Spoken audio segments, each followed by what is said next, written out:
dati, big four ko rin si Easy.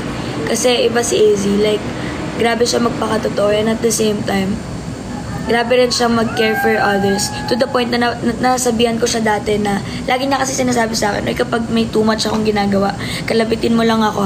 And alam niya yun, gustong-gusto niya pag nire-real talk ko siya, pag nasasaktan siya sa mga salita ko, tuwan-tuwa siya, kinikilig siya, tapos nag-thank you siya, ganun. So minsan, kinakalabit ko siya na parang always go back to your core. Hindi pwedeng lagi mong inuuna yung iba.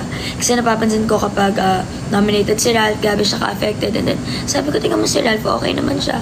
So, always remember why you audition. What's your purpose? What's your motive? Nag-audition ka dito not because of Ralph. Pakita mo rin kung sino si Easy. Kasi si Ralph, kaya niya i-handle yung sarili niya, ganyan. Tapos kapag nominated ako, grabe rin siya maiyak.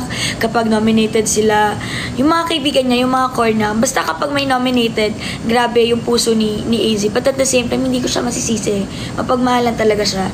She really have a big heart. Sobra siyang empath.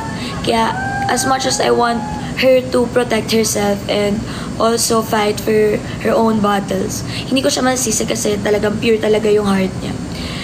Big